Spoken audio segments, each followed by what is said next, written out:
إن الحمد لله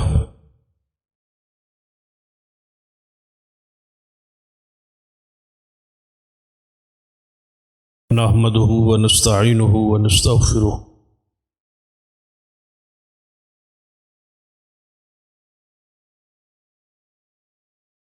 ونعوذ بالله من شرور أنفسنا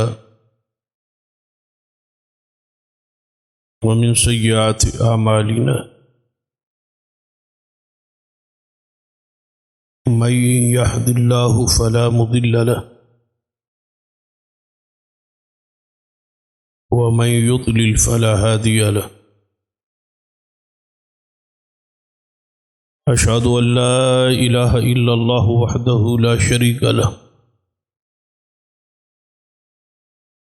وأشهد أن محمدا عبده ورسوله أما بعد فإن خير الحديث كتاب الله وخير الهدي هدي محمد صلى الله عليه وآله وسلم وشر الأمور محدثاتها كل محدثة بدعة وكل بدعة ضلالة أما بعد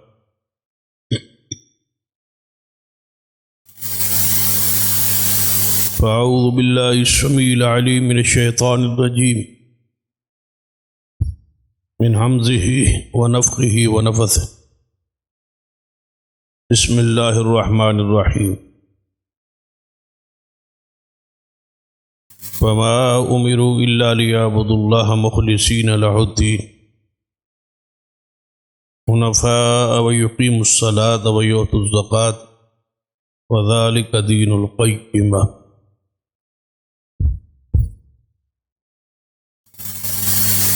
رب اشرح لي صدري ويسر لي أمري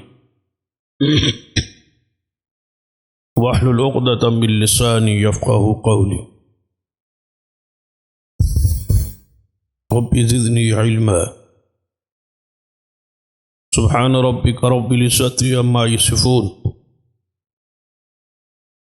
وسلام على المرسلين الحمد لله رب العالمين.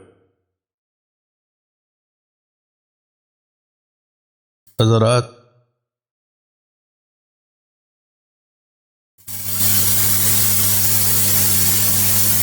قیامت والے دن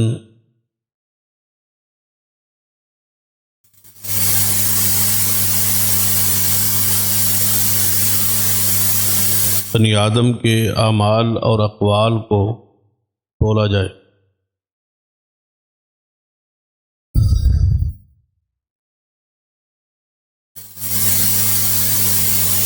اور وہ تولنا حق ہے.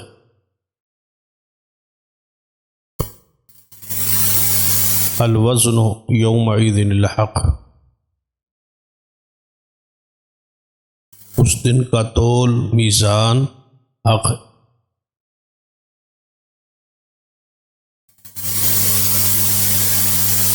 اور وہ تول ترازو ایسا ہو جو ذرہ برابر چیز کو، اس کے تول کو، اس کے وزن کو واضح کرے.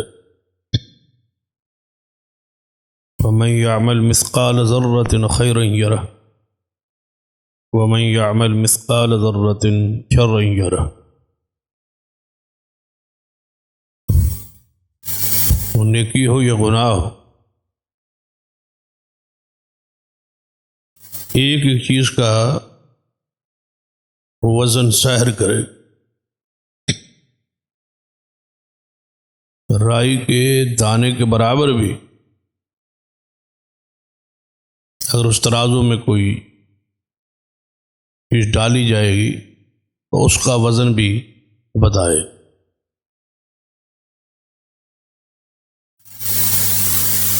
ایک روایت میں ہے کہ جوں کا جو انڈا ہے اس کا وزن بھی وہ بتائے.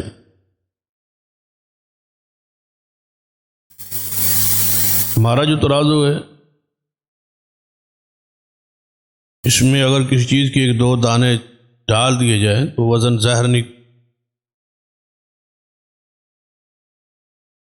اس لیے حدیث ہے کہ نیکی کو حقیر نہ جان، معمولی نہ سمجھ.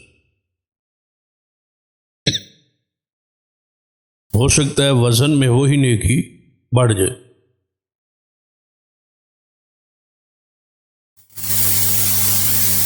جیسا کہ آپ نے اکثر مشاہدہ کیا ہو کہ بندہ مسجد میں داخل ہوتا ہے نماز، تو امام سجدے میں ہوتا،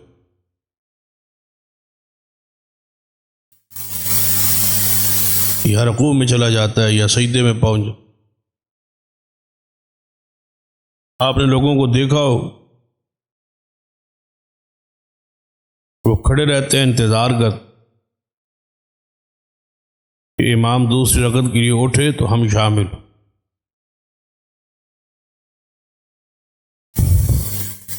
اتنے تک وہ کپڑوں کے ساتھ پھیلتا رہتا یا لوگوں کے ساتھ دوسرے ساتھی کے ساتھ باتیں کرتا رہتا یا ادھر ادھر دیکھتا رہتا.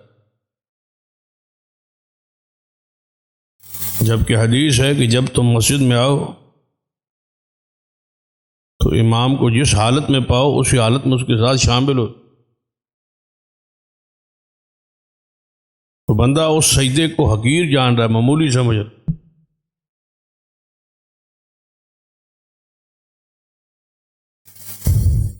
کھڑا ہے کہ یہ سجدہ ختم ہو اور امام اوپر اٹھ، گویا یہ سجدے کو یہ معمولی سمجھ رہا. ہو سکتا ہے یہی سجدہ اس کی جنت کے داخل کا ذریعہ ہو.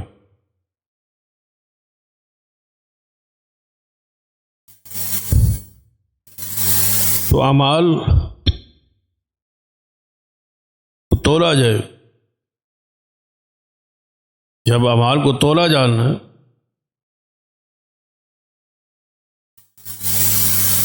تو دو حیثیتوں سے یا دو چیزوں کو ظاہر کرنے کے لیے اعمال کو تولا جائے.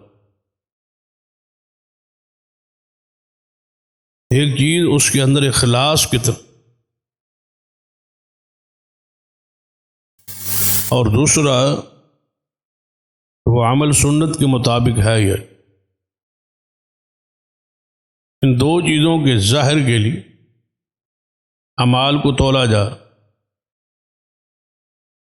سب سے پہلی چیز جو ہے وہ اس کا اخلاص.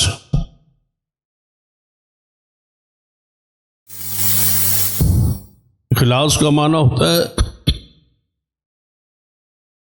کہ اپنے دل کو اللہ کے لیے خالص کر لے، کوئی میل کچیل نہ ہو، کوئی اس میں قاج روی اور ٹیڑھا پن. وہ عمل غیر کے لیے نہ ہو، صرف اللہ کے لیے خالص ہو.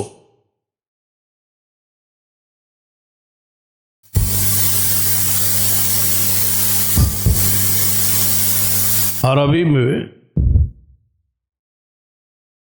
جس گھی میں کوئی ملاوٹ نہ ہو، بالکل خالص گھی ہو، اسے کہا جاتا ہے خلاصۃ السمن، خالص گھی. دل میں بالکل تصور ہی نہ ہو غیر اللہ کا. وزن اس خلوص کو ظاہر کرے، وہ تول، وہ تکڑی، وہ تراز.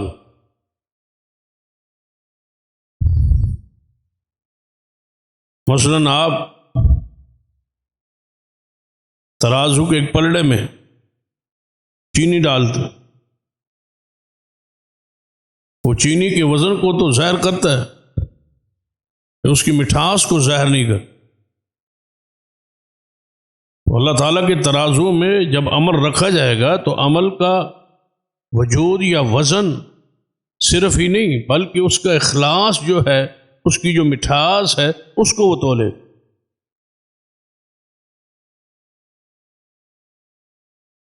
یا آپ ترازو کے پلڑے کوئی کڑوی چیز رکھتے ہیں، تنبا رکھتے بہت زیادہ کڑوا ہو، وہ اس کو وزن کو کرے گا لیکن اس کی کڑواہٹ کو تو نہیں تولے، لیکن اللہ تعالیٰ کا جو وزن ہے وہ اس کڑواہٹ کو، اس کی مٹھاس کو اور اس کی کڑواہٹ کو وہ تولے گا، ظاہر کر، یعنی جو اندر اخلاص ہے اس کو تولنا ہے، کیونکہ عمل کے وجود کی کوئی حیثیت نہیں، اس کا وزن اخلاص اور سنت کے ساتھ۔ هل اتاک حدیث الغاشیہ وجوہ یومئذ خاشعہ عاملۃ ناصبہ تصلی نارا حامیہ۔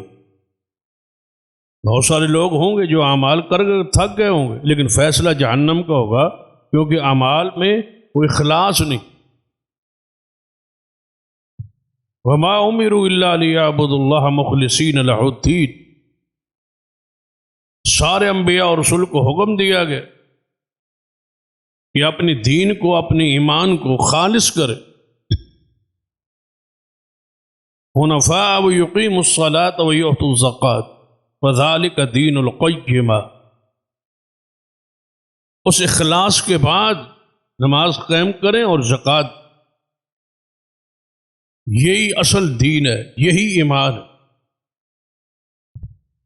قرآن پاک میں الا للہ الدین الخالص،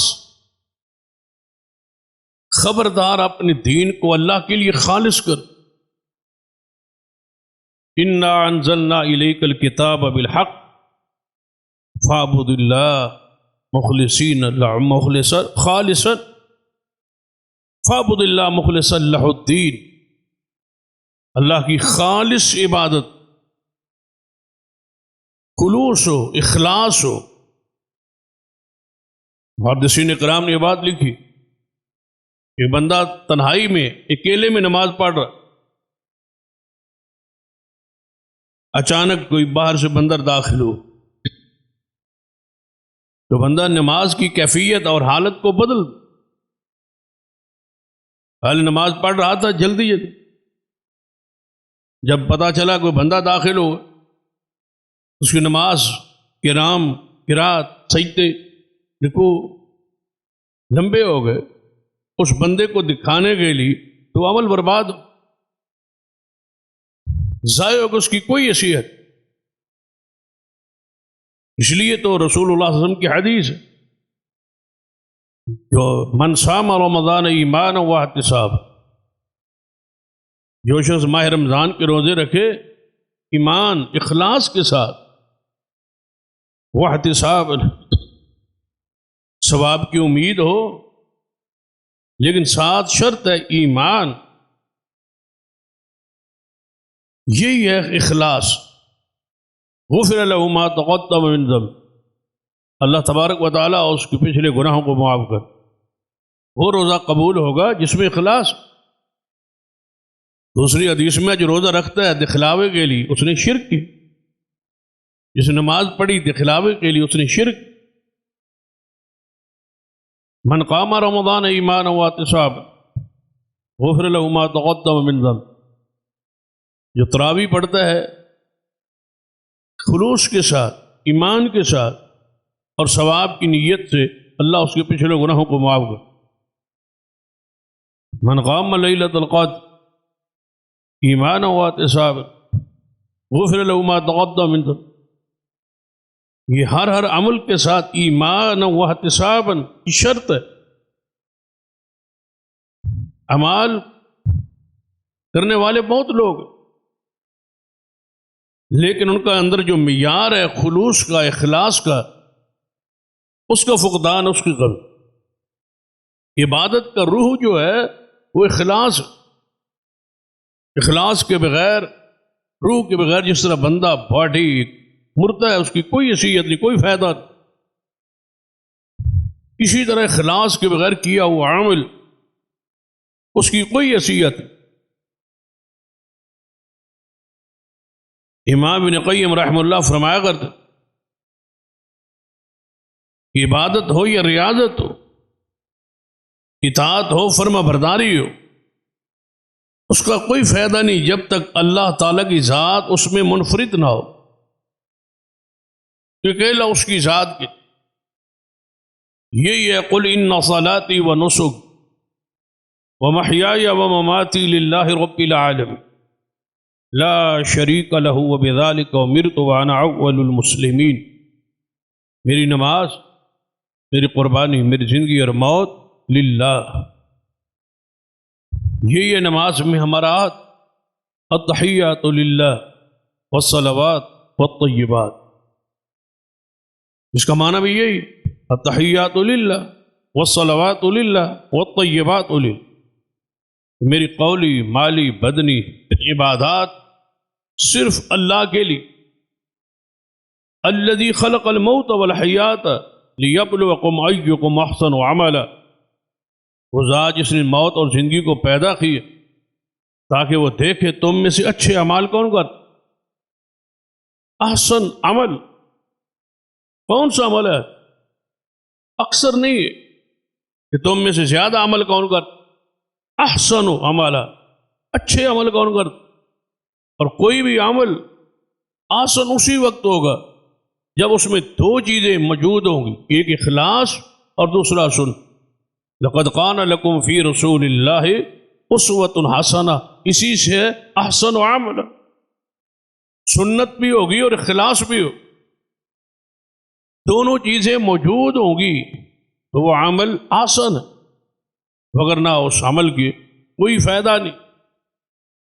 ایک حدیث میں آتا ہے قیامت والے دن لوگ آئیں گے مکہ مکرمہ میں بیت اللہ کے آس پاس جو پہاڑ ہے، انہیں سارے پہاڑوں کو تہامہ کہا جائے، ان کے اعمال تہامہ پہاڑوں کے برابر ہوں گے، لیکن اللہ تعالیٰ ان سارے اعمال کو روئی کی طرح اڑا دے، ان کی کوئی حیثیت نہیں ہو۔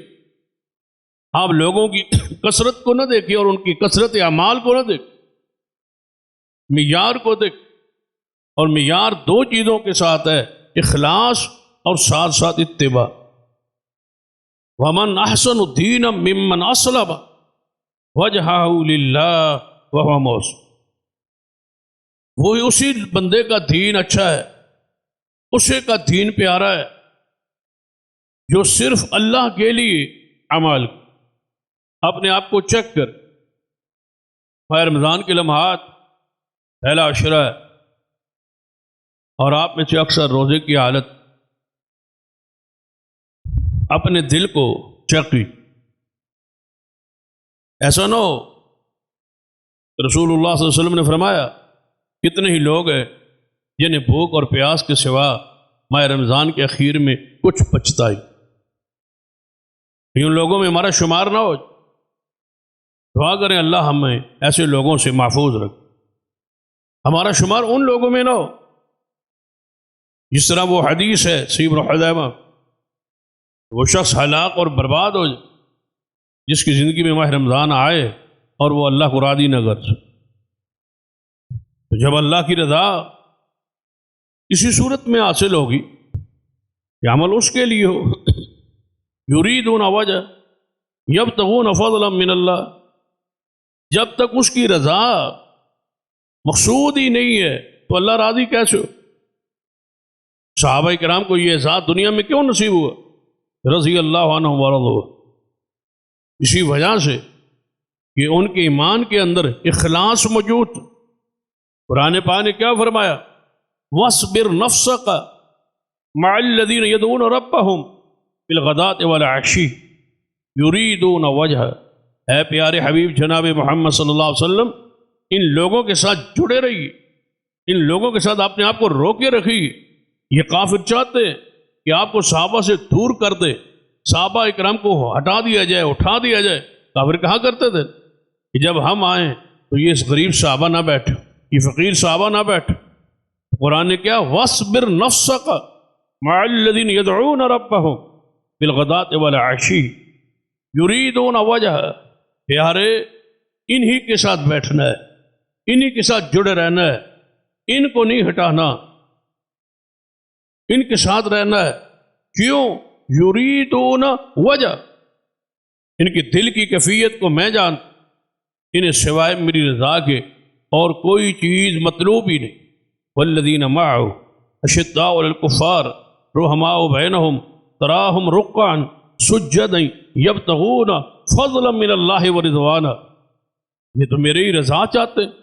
صحابہ کے دل کا تزکیہ اللہ بیان کر رہا ہے، دل کی کیفیت بیان کر رہا ہے، اور اسی لیے دنیا کا سب سے برا اور دنیا میں سب سے سیاہ ترین گروہ رافضیوں کا ہے، جو سب سے پہلے صحابہ کرام کے ایمان پر اور اخلاص پر باز کرتے۔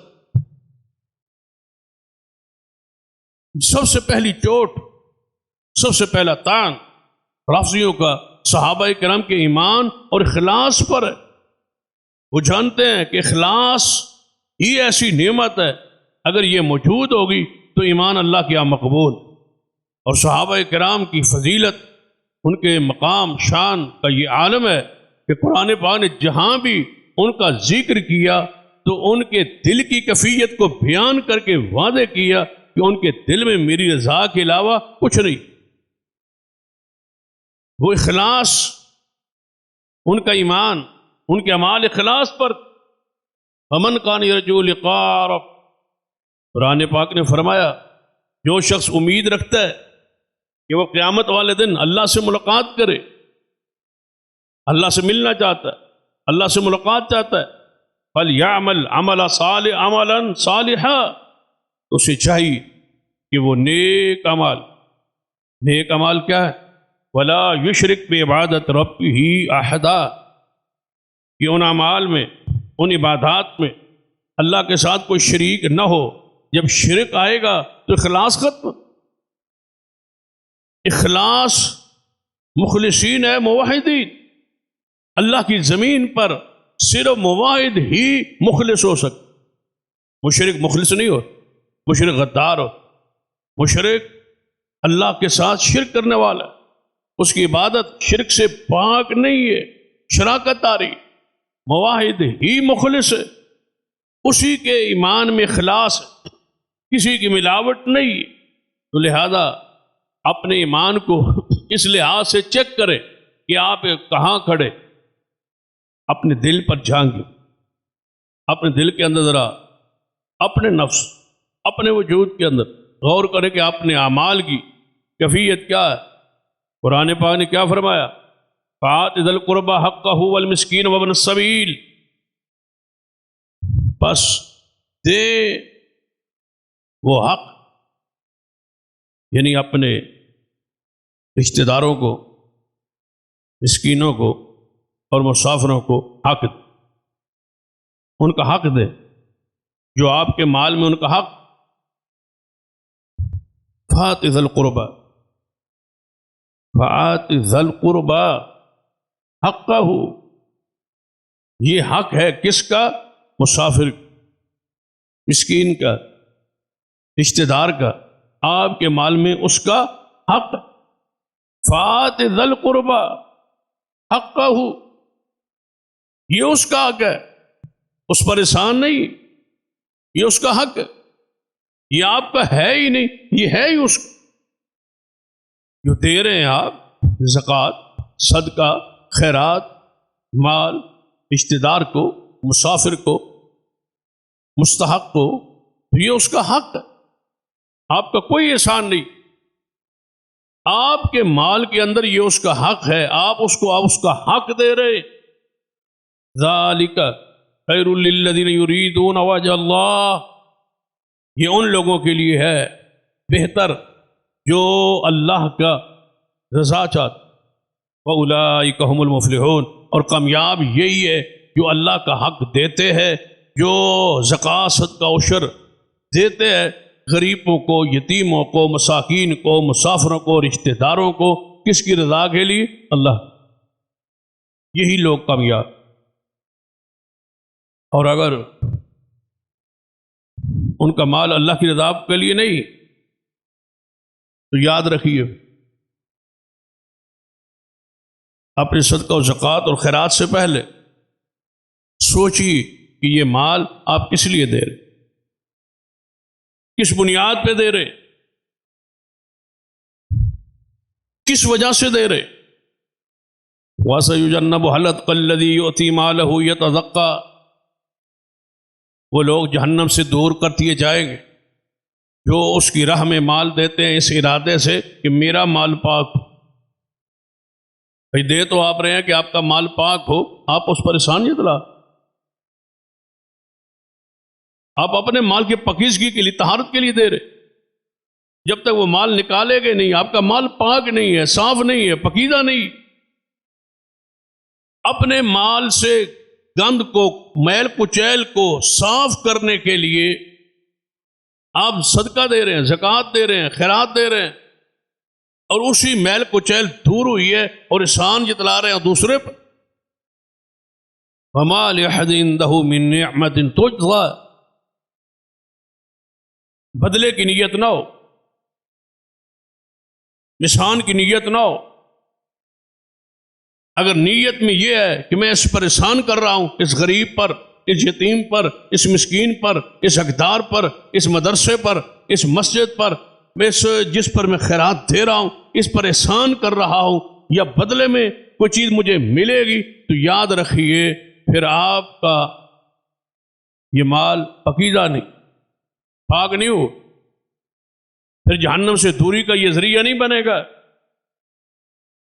إِلَّا ابْتِغَاءَ وَجْهِ رَبِّهِ الْأَعْلَىٰ وَلَسَوْفَ يَرْضَىٰ، وہ راضی تب ہوگا جب اس کی رضا کے لیے۔ إِنَّمَا نُطْعِمُكُمْ لِوَجْهِ اللَّهِ لَا نُرِيدُ مِنْكُمْ جَزَاءً وَلَا شُكُورًا، بے شک وہ لوگ کیا کہتے ہیں کہ ہم اللہ کے لیے غریبوں، یتیموں، مساکین کو کھلاتے ہیں، کس کے لیے؟ لا نرید منکم جزاء ولا شکورا، نہ ہم اس کا بدلہ کو لے چاہتے ہیں، نہ شکریہ چاہتے،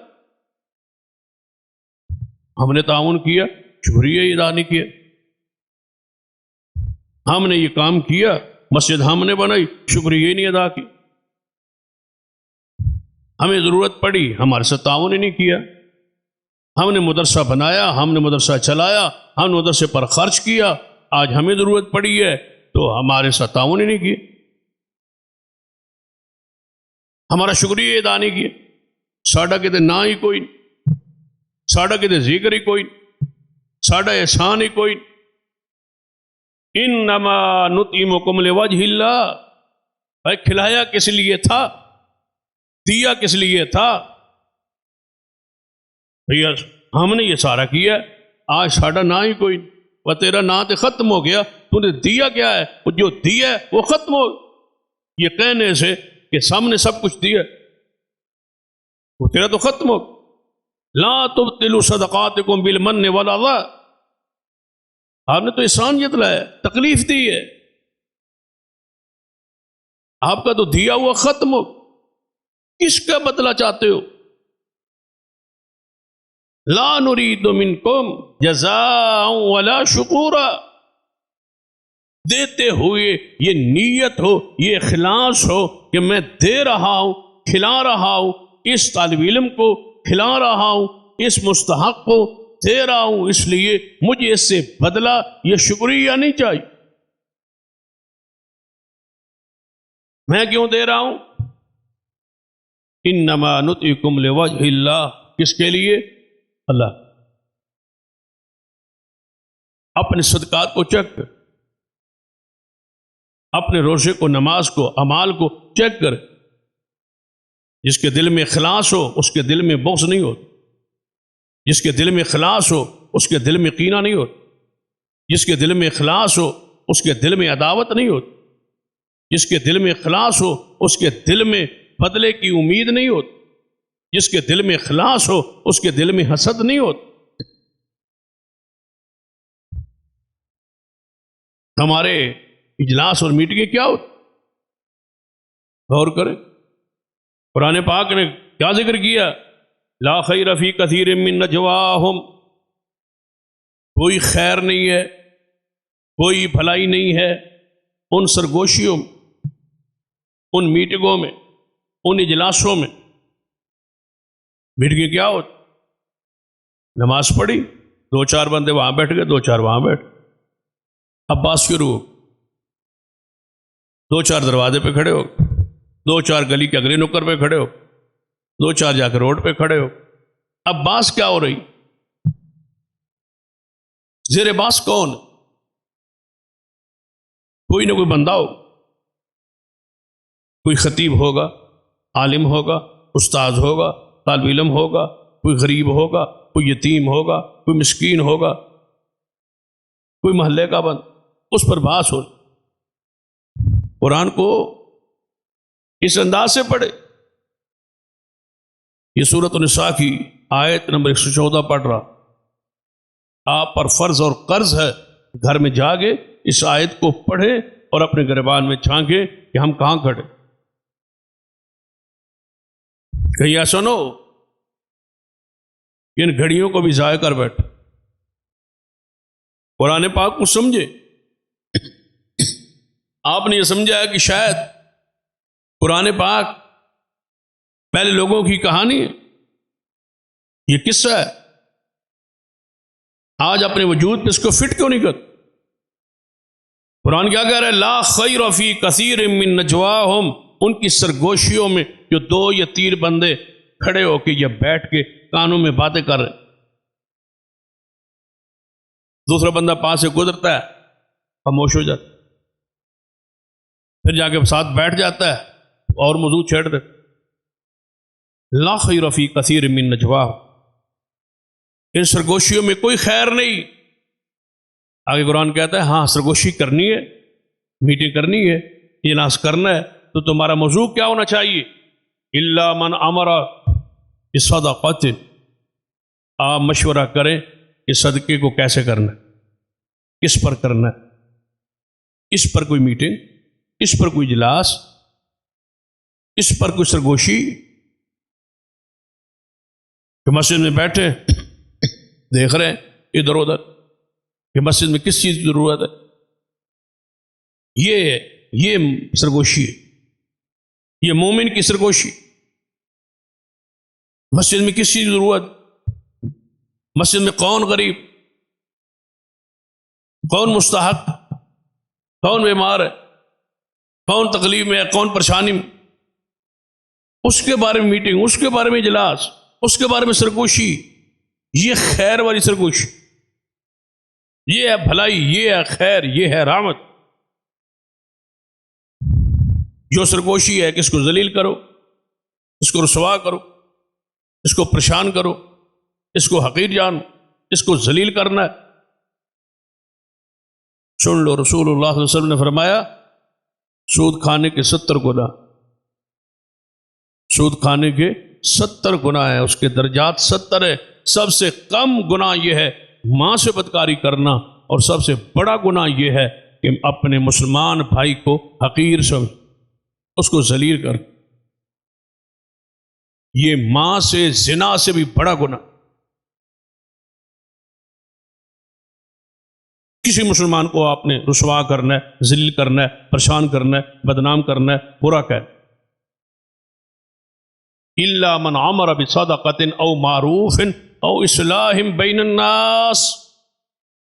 قرآن کہتا ہے تمہاری سرگوشیوں، مومنوں کی سرگوشیوں کے 3 ایجنڈے ہوتے. کس پر صدقہ کریں؟ ہماری سرگوشی ہے کہ صدقہ روکیں کیسے، خیرات روکیں کیسے، تعاون روکیں کیسے. قرآن کہتا ہے مومن کی سرگوشی ہے کہ صدقہ کھولیں کیسے، صدقہ کریں کیسے. او معروف ہے، یا کسی بھی نیکی کے خیر کے بارے میں میٹنگ ہو رہی، او اصلاح بین الناس، یا لوگوں لڑے ہوئے ہیں 2 بندے، ان کے درمیان صلح کرانے کی سرگوشی ہو رہی، ان کو صلح کراتے، ان کو جوڑتے. یہ سرگوشی اس میں خیر ہے. وَمَن يَفْعَلْ ذَلِكَ ابْتِغَاءَ مَرْضَاتِ اللَّهِ، جو یہ کام کرے اللہ کے لیے، اللہ کی رضا کے لیے، فَسَوْفَ نُؤْتِيهِ أَجْرًا عَظِيمًا، ہم ایسے شخص کو عنقریب بہت بڑا اجر عطا کر. اپنی سرگوشیوں پر، اپنی خفیہ میٹنگوں پر، اپنی بیٹھک اور مجلسوں پر غور کریں کہ آپ کا دل کا اخلاص ہو، دل خالص ہو، نیکی اللہ ہر صورت میں بندے کی قبول کرتا ہے، اور اسی کا بدن۔ ذرا اس حدیث پہ غور کر، سرور کائنات جناب محمد مصطفیٰ صلی اللہ علیہ وسلم نے ایک شخص کا واقعہ بیان کیا۔ آپ فرمایا ایک شخص نے یہ عہد کیا کہ آج میں رات کو خفیہ طور پر صدقہ دوں گا تاکہ کسی کو پتہ ہی نہیں، کیونکہ نبی علیہ الصلوۃ والسلام نے فرمایا کہ دائیں ہاتھ کو سے دے تو بائیں کو نہ پتہ چلے۔ خفیہ ترین صدقہ دینے والا شخص قیامت والا دن اللہ کے عرش کے نیچے ہو، کیونکہ اس میں اللہ کی رضا ہو۔ دکھلاوا ہو تو خفیہ کیوں کرے؟ اعلانیہ جائز ہے، لیکن اس کے لیے ذرا دل صاف ستھرا ہو۔ اب ذرا غور کرے، یہ شخص نے یہ اپنے کے ساتھ وعدہ کیا آج رات میں صدقہ لے کے نکلوں گا اور کسی غریب کو مستحق کو دوں گا، لیکن تاکہ کسی کو پتہ نہ۔ یہ رات کو نکلا، کس نے جا کے صدقہ ایک بندے کے حوالے، پیسے کافی تھے۔ جب ایک بندے کو اتنے رقم مل گئی، بھاری رقم مل گئی، تو وہ بندہ چور تھا، اس کا پیشہ ہی چوری تھا، کہیں رات کو نکلا ہوا تھا چوری پر، آگے سے یہ صدقہ خیرات مل گئی۔ سویرے بات مشہور ہو گئی کہ رات کو کوئی بندہ ایک کثیر رقم ایک بندے کو دے گیا ہے جو چور ہے۔ یہ کیسا صدقہ ہے جو چور کو دے گیا ہے؟ تو ہماری سب سے زیادہ پریشانی یہی ہے نا کہ ہم نے اس کو کیوں دیا، اس کو کیوں دیا، اس کو کیوں دیا۔ وہ کس کو دے گیا؟ چور کو۔ جب بات پھیلتے پھیلتے اس تک پہنچی، اس نے کیا کہا؟ اللہم لک الحمد، اے اللہ ساری تعریفیں تیرے لیے، میرا پیسہ، میری رقم، میرا صدقہ تو ضائع ہو گیا، میں ایک چور کو دیا۔ آج رات کو میں پھر لے کے نکلوں گا، صدقہ کروں گا اور مستحق تک پہنچوں۔ یہ رات کو پھر نکل، اللہ کا امر راستے میں اس نے دیکھا اندھیرے میں خاتون جا رہی ہے، اس کے حوالے کر دیا، اور یہ بیچاری کسی پریشانی میں ہے، اس کو چلو دے۔ وہ تو گھر سے نکلی تھی کسی کوٹھے اور جناح کے اڈے پہ جانے،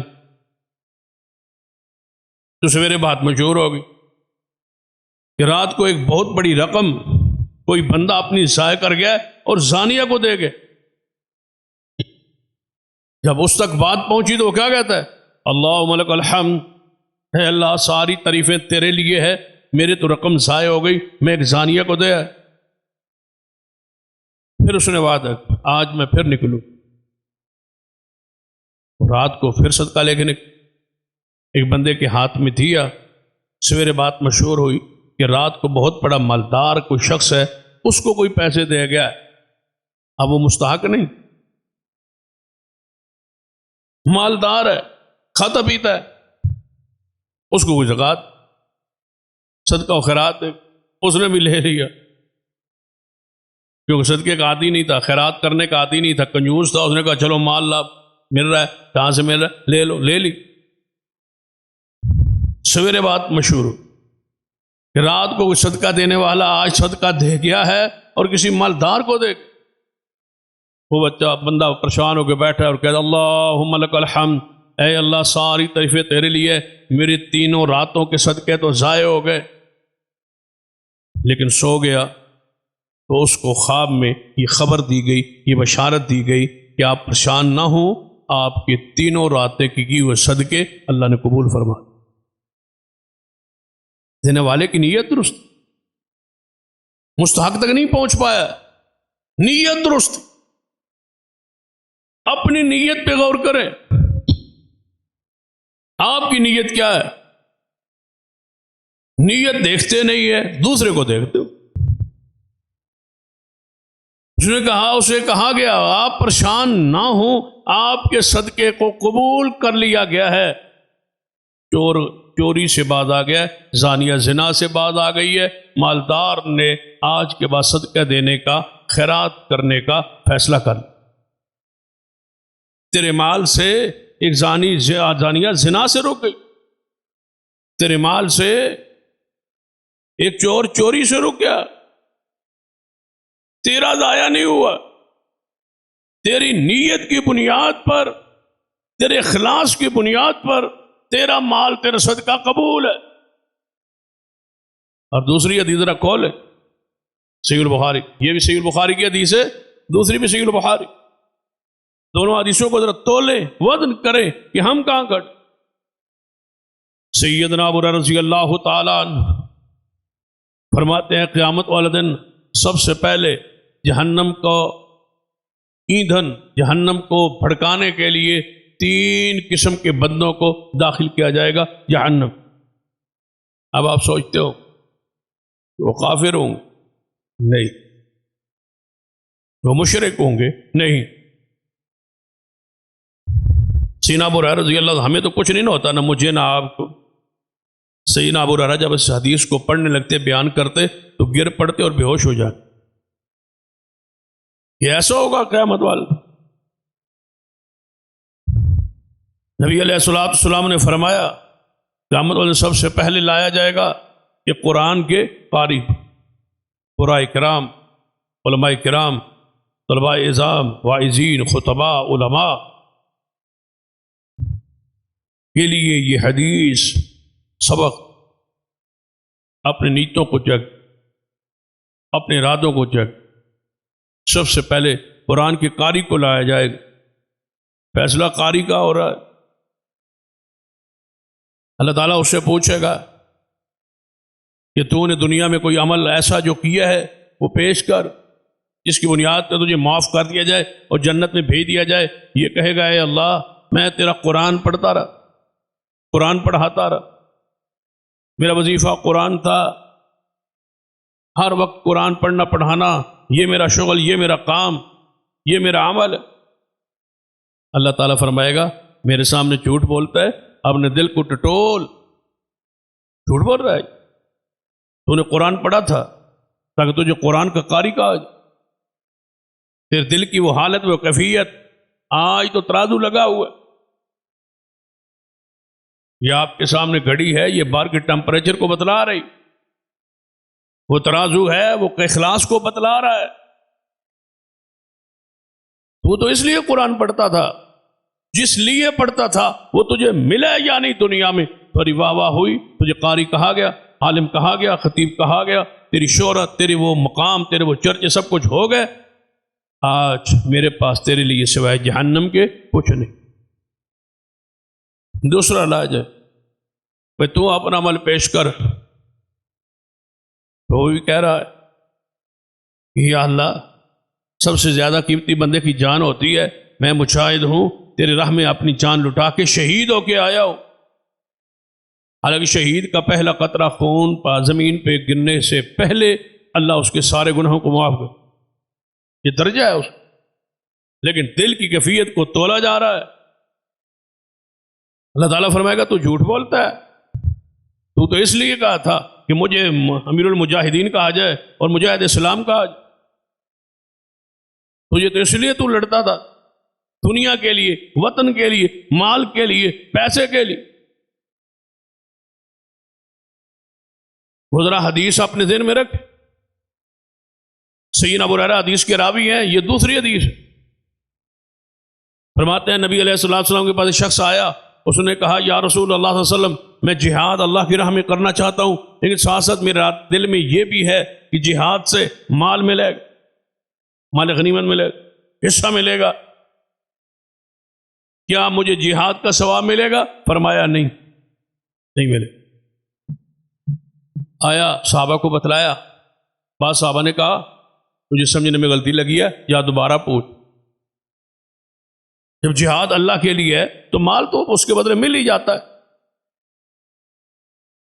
اس نے جا کے دوبارہ پوچھا، رسول اللہ نے فرمایا نہیں ملے گا ثواب، نہیں ملے گا، تو جب اپنی جان لڑا دے، ذبح ہو جائے، ٹکڑے ہو جائے، ثواب نہیں ملے گا، اس لیے کہ تیری نیت میں دنیا بھی ہے اور آخرت، دو چیزیں نہیں، ایک چیز، اور وہ آخرت ہے، اللہ کی رضا۔ دوبارہ صحابہ نے کہا جا دوبارہ پوچھ۔ کہتا ہے میں تیسری مرتبہ کیا، رسول اللہ نے یہی جواب دیا، جس کے جہاد میں دنیا کا مقصد غرض و غایت ہے اسے کوئی ثواب۔ اسے کہا گیا آج مجاہد، آج میرے پاس تیرے لیے کچھ نہیں ہے، یا جہنم۔ ایک اور حدیث ذرا اس کو اپنے ذہن میں رکھ۔ نبی علیہ الصلوۃ والسلام کے پاس ایک بدو ہے، عرب، اسلام لائے، مجاہدین کی صفوں میں شامل ہو۔ غزوہ خیبر میں نبی علیہ الصلوۃ والسلام کو بہت سارا مال غنیمت ملا، آپ نے مال کو بانٹا، تقسیم کیا صحابہ کے درمیان۔ اس بدو کا عرابی کا حصہ رکھا، وہ بکریاں چرانے گیا ہوا، آیا نبی علیہ الصلوۃ والسلام کے صحابہ اکرام نے اس کو مال پیش کیا۔ اس نے کہا یہ مال کیسا؟ اس نے کہا تو جہاد میں گیا تھا تو نبی صلی اللہ علیہ وسلم نے یہ تیرا حصہ وہاں سے مال غنیمت آیا، اس میں سے حصہ تیرے لیے خاص کیا ہے، یہ حصہ تیرا ہے۔ اس نے خوشی خوشی وہ مال کو وصول کیا۔ وصول کرنے کے بعد مال کو لیا، سیدھا رسول اللہ صلی اللہ علیہ وسلم کے پاس آ کے کہتا ہے یا رسول اللہ صلی اللہ علیہ وسلم یہ مال آپ نے مجھے دیا؟ فرمایا ہاں، یہ تیرا جہاد میں حصہ تھا، ہم نے تیرا حصہ نکالا، یہ تیرا حصہ ہے۔ اس نے کہا یہ حصہ لے لیجئے، اللہ کی قسم میں اس لیے ایمان نہیں لایا تھا، میں اس لیے ایمان نہیں لایا تھا۔ بھائی تو کس لیے لایا تھا؟ کہتا ہے یا رسول اللہ صلی اللہ علیہ وسلم میں ایمان لایا تھا، ایمان لاؤں گا، اسلام میں داخل ہو جاؤں گا، اسلام میں داخل ہونے کے بعد جہاد کروں گا، جہاد کرنے کے بعد اس نے اپنی یہ انگلی جو ہے نا اپنی گردن کے اس جگہ پہ رکھی۔ کہتا ہے میرا خیال تھا کہ یہاں تیر لگے گا اور یہاں سے پار نکلے گا اور میں شہید ہوں گا، میں تو اس لیے آیا جنت میں جاؤں گا، یہاں تیر لگے گا۔ آپ نے کہا ٹھیک ہے، پھر مال آپ حضور نے واپس لے لیا۔ سویرے مارکے میں وہ گیا، وہی تیر لگا جہاں اشارہ کرتا تھا، پھر لایا گیا جنازے کو۔ رسول اللہ صلی اللہ علیہ وسلم نے فرمایا یہ وہی ہے نا؟ جی یا رسول اللہ وہی ہے۔ فرمایا جو کہتا تھا سچ کہتا تھا، یہ ہے وہ صدق دل، یہ ہے وہ اخلاص، یہ ہے وہ اندر کی کیفیت، اس کو بدلو۔ حضرات ہم آپ کے خیرخواہ ان نوجوانوں، ان دوستوں کو پیغام دینا چاہتے ہیں ماہ رمضان کے ان ایام میں اور ان ساعات کہ اپنے دل کی کیفیت کو بدلو، اپنے مزاج کو، اپنی حالت کو بدلو، ورنہ یہ لمحات گزر جائیں گے اور آپ کے پلے کچھ نہیں پڑے۔ رسول اللہ صلی اللہ علیہ وسلم نے پھر اس کا جنازہ پڑھایا، اور جنازہ پڑھاتے پڑھاتے حضور نے فرمایا اے اللہ یہ تیرا بندہ تھا، تیری راہ میں نکلا تھا اور شہید ہوا، اور میں محمد اس کی شہادت پر گواہی دیتا ہوں، یہ سچا تھا، اس نے جو کہا وہ پورا کیا، نیت ٹھیک ہو۔ حدیث ہے غزوہ تبوک میں کچھ منافقین تھے جو نہ جا سکے اور کچھ معذور تھے جو نہ جا سکے۔ رسول اللہ صلی اللہ علیہ وسلم تبوک کے سفر میں جا رہے، آپ نے جہاں بھی جاتے ہیں آپ نے فرمایا میرے صحابہ جو بغیر یہ عذر کے ساتھ نہیں آ سکے وہ ہر ثواب میں، ہر قدم میں، ہر گھاٹی میں ہمارے ساتھ شریک، کیونکہ دل کی کیفیت، دل کی حالت، ان کا دل کا خلوص، اصل سارا دار و مدار دل کی کیفیت، نیت پر ہے۔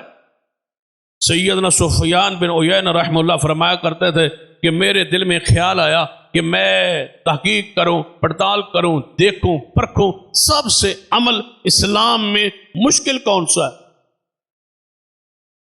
سب سے مشکل عمل۔ فرماتا ہے میرے دل میں خیال آیا کہ شاید زکوٰۃ مال دینا مشکل ہو، پھر میں نے کہا نہیں یہ کوئی مشکل، پھر میں نے کہا شاید روزہ مشکل، فرمایا نہیں، گرمی کی شدت کے روزے، فرمایا نہیں، گرمی سردی کے وضو اور نماز مشکل ہو، فرمایا نہیں، پھر میرے دل میں خیال ہے جہاد مشکل ہوگا، لیکن میں اس نتیجے پر پہنچا جہاد بھی مشکل نہیں، اسلام میں سب سے زیادہ مشکل عمل اپنی نیت کا اخلاص، یہ مشکل، اپنی نیت کو خالص کرے. جب نیت خالص ہو عمل تھوڑا ہو. رسول اللہ صلی اللہ علیہ وسلم نے فرمایا من قال لا الہ الا اللہ خالصا، جو خالص دل کے ساتھ لا الہ الا اللہ پڑھے، قیامت والے دن یہ کلمہ اس کے 99 گناہوں کے دفتروں پر بھاری ہو. خلوص دل کے ساتھ کیا ہوا عمل.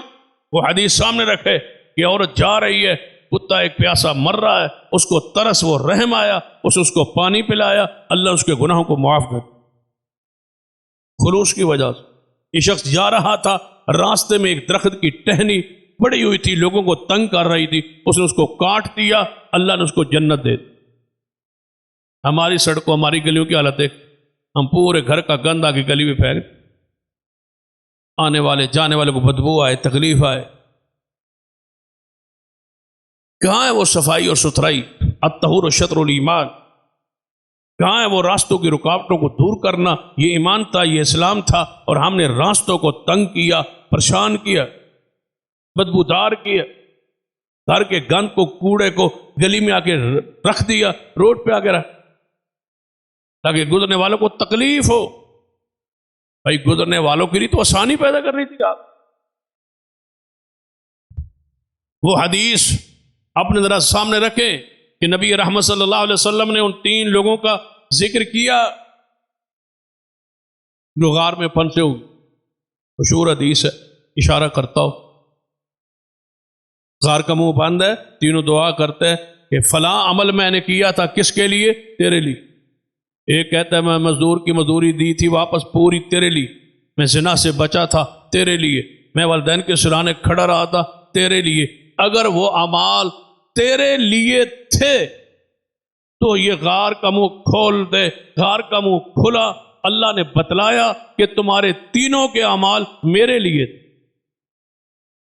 اس سے بڑی خوشخبری کیا ہے؟ محدث کا میں نے قول پڑھ رہا تھا، فرماتے ہیں کہ اگر ایک خوشخبری آ جائے نا آسمان سے کہ تیری ایک نماز قبول ہے، تو مجھے اتنی خوشی ہوگی کہ میں اللہ کے ہاں مقام تقوی پر آ گیا، کیونکہ انما یتقبل اللہ من المتقین، اللہ متقی کے اعمال قبول کر. میرے دل کی گواہی آ گئی. یہ تینوں کیا کہتے ہیں؟ اگر یہ عمل تیرے لیے ہے تو ذرا منہ کھول دے، اگر تیرے لیے نہیں ہے پھر تو دعا ہی نہیں. پھر غار کا منہ کھلا. اس کا مطلب کیا ہوا کہ ان تینوں کے وہ تینوں اعمال کس کے لیے تھے؟ اللہ. یوسف علیہ السلام بند کمرے میں راستہ نکلا. کیوں؟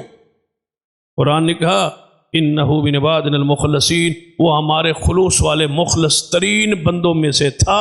ہم نے اس کو اس گناہ سے محفوظ رکھا جہاں سے نکلنے کا کوئی راہ نہ ہو.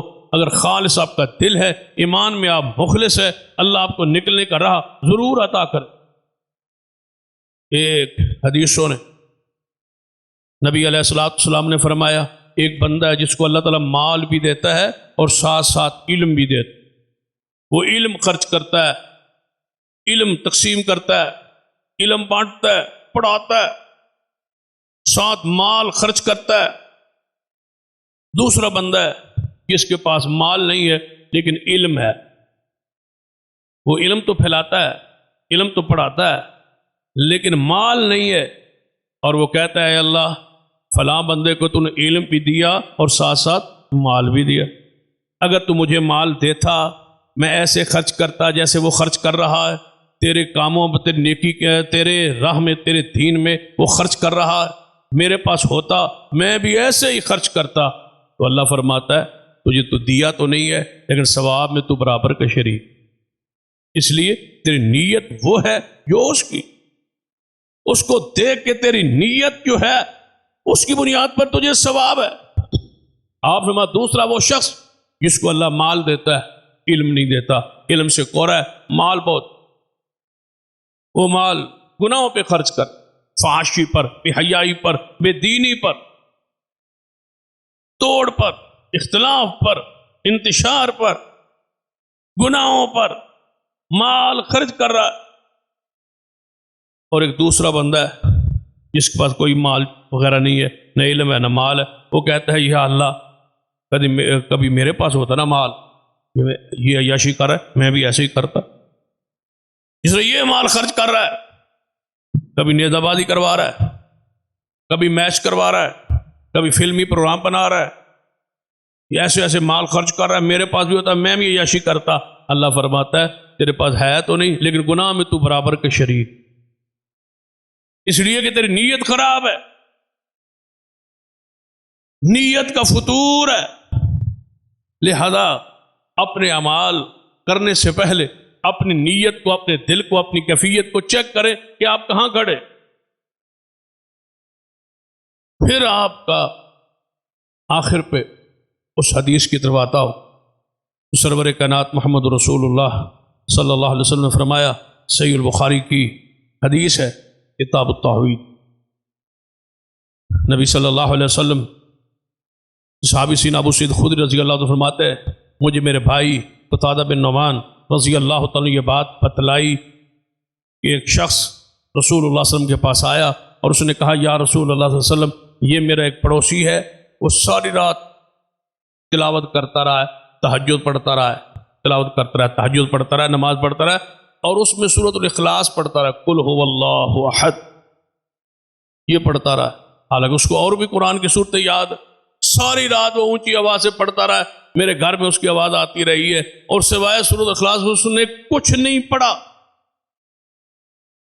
رسول اللہ صلی اللہ علیہ وسلم اس کو بلایا اور فرمایا رات تیرے بارے میں یہ بات پہنچی ہے، ساری رات تو سورۃ اخلاص ہی پڑھتا رہا ہے۔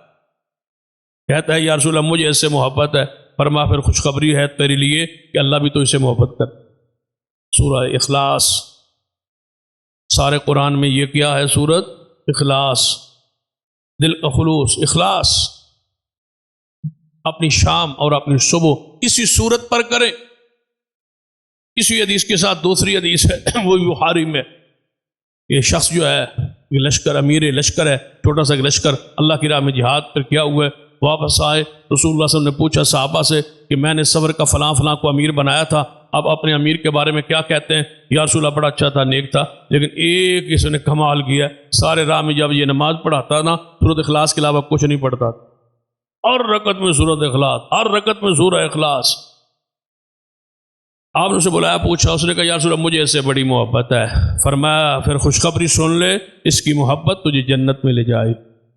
اپنی صبح و شام سورہ اخلاص پہ کرے تاکہ تمہارا دل صاف ہو، ستھرا ہو۔ قل هو اللہ احد اللہ الصمد لم یلد ولم یولد ولم یکن له کفوا احد۔ رسول اللہ صلی اللہ علیہ وسلم نے فرمایا یہ تہائی قرآن کے برابر ہے، یہ 10 پارے قرآن کے برابر، 3 مرتبہ پڑھے پورے قرآن کا اللہ اجر و ثواب دے، پورے قرآن، کیونکہ اس کا تعلق اخلاص کے ساتھ، دل کی کیفیت کے ساتھ، توحید کے ساتھ۔ بعض مفسرین نے فرمایا ہے قرآن پاک میں ایک توحید ہے، ایک رسالت ہے اور ایک آخرت ہے، کیونکہ یہ توحید پر مشتمل ہے، اس کا مطلب ہے یہ تہائی قرآن۔ امام ابن قیم رحمہ اللہ فرمایا ہے کہ صبح شام سورۃ اخلاص پر اپنی صبح کرے، شام کرے۔ فرماتے ہیں کیسے؟ فرمایا فجر کی سنتوں کے دوسری رکعت میں سورہ اخلاص پڑھنا یہ رسول اللہ کی سنت۔ آپ کی صبح کس پر ہوئی؟ سورہ اخلاص پر۔ اور جب رات کو نماز وتر پڑھتے ہیں تو وتر کی آخری رکعت میں کیا پڑھتے ہیں؟ سورہ اخلاص۔ لوگ ہم سے پوچھتے ہیں روزانہ آپ وتر پڑھتے ہیں، ہر روز آخری رکعت میں قل هو اللہ احد کیوں پڑھتے ہیں؟ بھائی ہم سے یہ پوچھتے ہو؟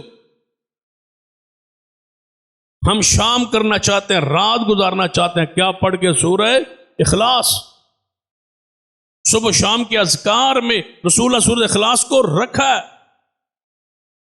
صبح شام کے اذکار میں سورہ اخلاص، لہذا سورہ اخلاص تمہارے دل کو صاف کرے گی، ستھرا کرے گی، اس کے مطابق عقید۔ امام تیمیہ نے ایک بڑی پیاری بات کہی ہے، وہ سن لیں، فرماتے ہیں کہ تبت یدا ابی لہب، یہ بھی قرآن کی صورت ہے اور ساتھ ساتھ جڑی ہوئی، اور دوسری کیا ہے؟ قل هو اللہ احد۔ فرماتے دونوں اکٹھی ہیں، دونوں جڑی ہوئی ہیں، آپس ساتھ ساتھ ہیں۔ لیکن ایک کا موضوع اللہ کی مخلوق میں برا ترین شخص ہے، اور دوسری صورت کا موضوع اللہ کی ذات، مطلب قرآن ہونے میں برابر ہیں لیکن شان میں یہ ایک صورت 10 پاروں کے برابر ہے اجر و ثواب۔ قل هو اللہ احد، ادھر تبت یدا ابی لہب، قرآن میں تو برابر، قرآن ہونے کے ناطے برابر ہے۔ فرماتے ہیں سورۃ البقرہ دیکھ لیں 2.5 پاروں پر مشتمل ہے، بڑی ہے، لیکن قرآن ہونے میں برابر ہے، اس کی عزت عظمت شان الگ موجود ہے، لیکن جو مقام، جو عزت، جو رتبہ اللہ نے سورہ اخلاص کو دی ہے، کاش ہمارا اس سورہ اخلاص کی طرح ہمارا عقیدہ اندر صاف ہو جائے اور اخلاص پیدا ہو جائے۔ وہ یہ وظیفہ ہے، اپنے اخلاص کو پیدا کرنے کے لیے کثرت کے ساتھ سورہ اخلاص پڑھا اور اس کے مطابق اپنا عقیدہ بنا۔ کافروں نے کہا تھا نا محمد مصطفیٰ صلی اللہ علیہ وسلم سے کہ ہاں اللہ کا نسب بیان کرے نا، اللہ کا حسب و نسب کیا ہے، نسب بیان کرے۔ رسول اللہ صلی اللہ علیہ وسلم خاموش، جبریل آئے، فرمایا بیان کیجئے، قل هو اللہ احد اللہ الصمد لم یلد ولم یولد، یہ ہے اس کا نسب، نہ اس کا کوئی باپ ہے نہ اس کی کوئی اولاد، ولم یقل لہ کفوا احد۔ اس صورت پر ہم چاہتے ہیں کہ اپنے خطبے کا اختتام کرے۔ اللہ تعالی ہمارے دلوں کا اندر اخلاص پیدا کر، ہمارے دلوں کو، دل کی جتنی بیماری ہے ان سے دور کر کے ہمارے دلوں کو صاف کر دے، ہمارے دلوں کو اللہ پاک کر دے۔ جب دل پاک ہو جائے گا، ناراضگیاں، غصے، کینہ، قدورت، بغض، حسد، یہ ساری بیماریاں مر جائیں گی، ختم ہو جائیں گی، مٹ جائیں گی، اور بندے کا صاف شفاف دل الا من اتى اللہ بقلب سلیم۔ وآخر دعوایا الحمد للہ رب